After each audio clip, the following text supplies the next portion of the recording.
Oren Mizrahi, bonjour Boker Tov. Boker Tov. Merci d'être avec nous ce matin. Alors vous êtes ici en tant que représentant de l'association Gvaïm. On a déjà beaucoup parlé de Gvaïm qui s'occupe en particulier des élèves des grandes écoles, mais qui s'occupe bien entendu de favoriser, d'améliorer l'ALIA, l'intégration des étudiants, de ceux qui ont suivi un cursus universitaire, qu'ils soient dans les grandes écoles, mais même à l'extérieur. Et avec vous, je voudrais que nous parlions dans le cadre de la campagne qui a été initiée par Qualita et qui a été lancée la semaine dernière ici sur cette antenne par Myriam Lesser, directrice adjointe de Qualita. Je voudrais que nous parlions du problème spécifique des infirmières, parce que vous, à Qualita, à Gvaïm, vous avez parlé, vous vous occupez aussi du problème des infirmières, et ce dans le cadre, on va dire, d'un programme, ou en tout cas d'un département qui s'appelle Olim Médical, que vous dirigez au sein de Gvaïm, et qui tente de régler la problématique spécifique des médecins, des infirmières, dentistes, des pharmaciens également, et essayer donc d'améliorer, de faciliter leur intégration. Alors, quel est d'abord, on parlera du programme Olim Médical par la suite, mais quelle est l'action que vous entendez mener, que vous menez depuis quelques jours pour faciliter la LIA et l'intégration des infirmières Olim de France? Alors, petite précision d'abord sur Gvaïm. Nous aidons effectivement les Olim Khadashim du monde entier, de tout âge, qui arrivent avec un bagage académique, donc université, grande école, effectivement, depuis déjà plus de 11 ans. Et nous avons décidé, il y a à peu près 1 an et demi, d'ouvrir un nouveau programme Olim Médical dont on va parler, qui focus initialement sur les médecins de France souhaitant faire la ALIA. Dans ce cadre-là, donc, nous avons reçu près de 600 demandes, dont des infirmières naturellement, qui d'abord nous ont fait part de l'ouverture du programme, de leurs difficultés, puis au fur et à mesure des différents retours que nous avons eus à ce stade, plus de 70 infirmières qui nous ont contactés, nous avons décidé de profiter du réseau que nous avons développé pour les médecins, donc au sein du ministère de la Santé, mais aussi des employeurs, pour voir de quelle manière on pouvait essayer de contribuer un peu au dénouement de cette problématique. Et effectivement, tout d'abord, il faut préciser que nous avons eu des portes assez grandes ouvertes au ministère de la Santé. Et l'infirmière en chef, donc la Khot Rachit, nous a reçus assez facilement. Nous avons pu lui exposer la situation. Et elle, de son côté, nous parlait un peu de ce qu'elle avait compris de la situation des infirmières de France. Parce qu'on a l'impression que, on va dire, la clé de cette problématique des infirmiers et infirmières, la clé du refus de modifier en fait la structure de cet examen qui entrave l'intégration professionnelle de ces infirmières, eh bien c'est l'infirmière en chef. Alors, je ne peux pas vous dire avec certitude, on n'est pas là-bas. Mais je tiens quand même, pour leur défense, à préciser que d'abord, d'avoir des portes ouvertes, ce n'est pas si évident que ça. Et nous les avons eues assez rapidement. Et je pense que c'est la même chose pour Qualita, qui les a aussi rencontrés. Ils nous ont d'abord fait part. Donc, c'était autour du début de l'année civile, de premières améliorations qu'ils avaient mis en place et qu'il faut saluer.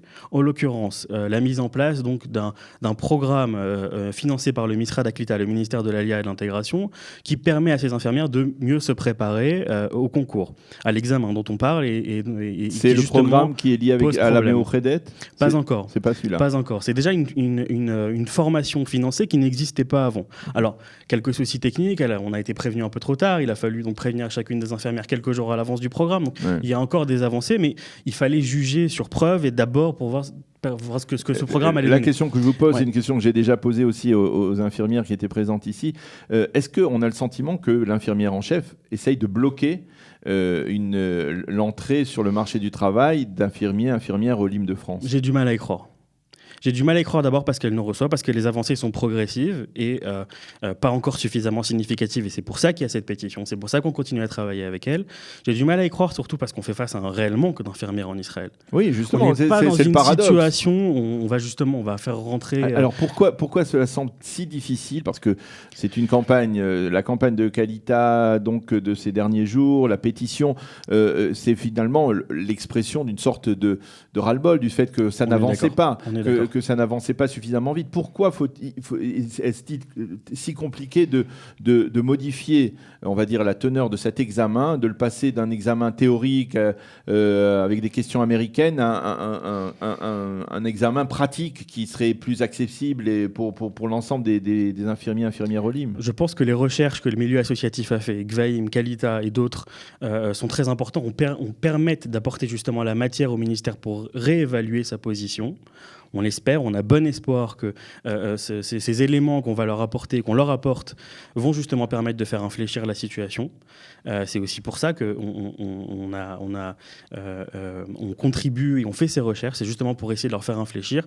On a encore bon espoir. Je veux être positif parce qu'on va leur apporter, on leur apporte avec ces nouveaux éléments des informations complémentaires et la mobilisation générale qui est essentielle permet aussi de leur montrer qu'on ne lâche rien et qu'il faut effectivement qu'ils se penchent de manière très sérieuse sur ces éléments pour donner des justifications contraires si jamais ils décident de malheureusement ne... Parce qu'il faut bien avouer, et je reviens à Olim Médical, qu'il y a eu certains succès dans le domaine, par exemple, des internes qui ont obtenu la reconnaissance, la possibilité de faire leur internat ici en Israël. Donc il y a des succès de ce côté-là. Mais du côté des infirmiers et infirmières, ça bloque un peu. Alors rappelons que pour les internes, ça a pris quasiment 2 ans de discussion et d'échange. L'arrivée, peut-être palliée, mais l'arrivée d'un nouveau directeur adjoint du ministère de la Santé a aussi permis de débloquer rapidement la situation. Et effectivement, on est face quand même à une équipe qui est ouverte au dialogue, qui accepte de recevoir les associations qui aident les OLIM, et du coup nous permet d'avoir déjà avec qui parler. Voilà, je l'ai dit plusieurs fois. Ce qui ne veut pas dire que je viens minimiser les difficultés des infirmières, bien au contraire. D'un côté, on peut comprendre une certaine frilosité à vouloir être sûr qu'on fait rentrer dans le pays et qu'on donne un accord de travail à des personnes qui sont compétentes. D'un autre côté, les faits sont là, les recherches sont là, elles prouvent qu'il n'y a pas moins d'heures de travail, d'études et de pratiques en France qu'en Israël, au contraire, que le niveau est excellent. D'ailleurs, le programme qui a été mis en place effectivement par la Moechedet sous notre impulsion et l'impulsion de Kalita, donc on les a rencontrés, on leur a exposé la situation. Qui leur permet d'être une aide infirmière. Et on leur a effectivement soufflé l'importance de permettre aux infirmières de travailler au moins dans leur domaine, d'être assis à côté d'une infirmière et de pas pendant ce temps-là, parce qu'elles ont besoin de travailler, se retrouver donc serveur au call center, avec tout le respect pour les serveurs et les personnes qui travaillent pour des call centers forcément, mais de se rapprocher de leur vraie activité pour pas perdre la main, pour voir faire, pour comprendre les différences israéliennes entre Israël et la France, parce qu'il y en a dans la pratique, de pouvoir les voir et les palper et ainsi essayer de voir si la réussite à l'examen vient déjà être améliorée par je dirais cet apprentissage effectif, cette possibilité d'exercer dans le domaine.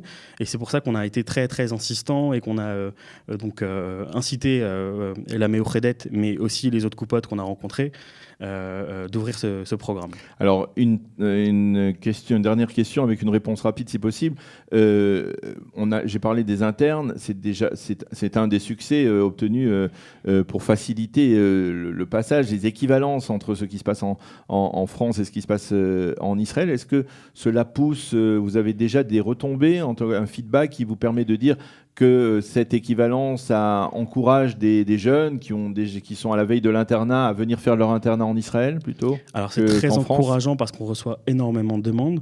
Comme je l'ai dit tout à l'heure, on est déjà en contact avec plus de 360 médecins, dont une bonne part d'étudiants. En mai dernier, nous avons organisé une conférence où plus de 25 étudiants étaient arrivés se renseigner alors que la réforme n'était pas passée.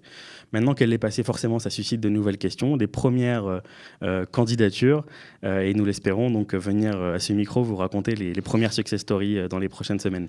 Eh bien, Oren Mizrahi de l'association Gvaïm et en particulier de Olim Médical, merci d'avoir été avec nous ce matin sur studiokalita.com, de nous avoir informé sur ce que fait Olim Médical en général et ce que vous faites en particulier dans le cadre de la campagne pour améliorer, en tout cas modifier l'examen théorique qui permet aux infirmiers et infirmières de rentrer sur le marché du travail, permettre de modifier la loi afin de faciliter l'intégration professionnelle de ces infirmiers et infirmières. Je vous remercie de vous avoir reçu et j'en profite pour passer un micro-message. On sera à Marseille le 5 septembre et à Paris le 6 pour rencontrer justement les médecins et infirmières qui souhaitent venir et se préparer à une ALIA, intégration réussie. Eh bien, merci. Le message est passé. Il est 8h45 sur studiocalita.com. On marque une pause et on se retrouve dans quelques instants avec Laurent Munich, le directeur de Academ.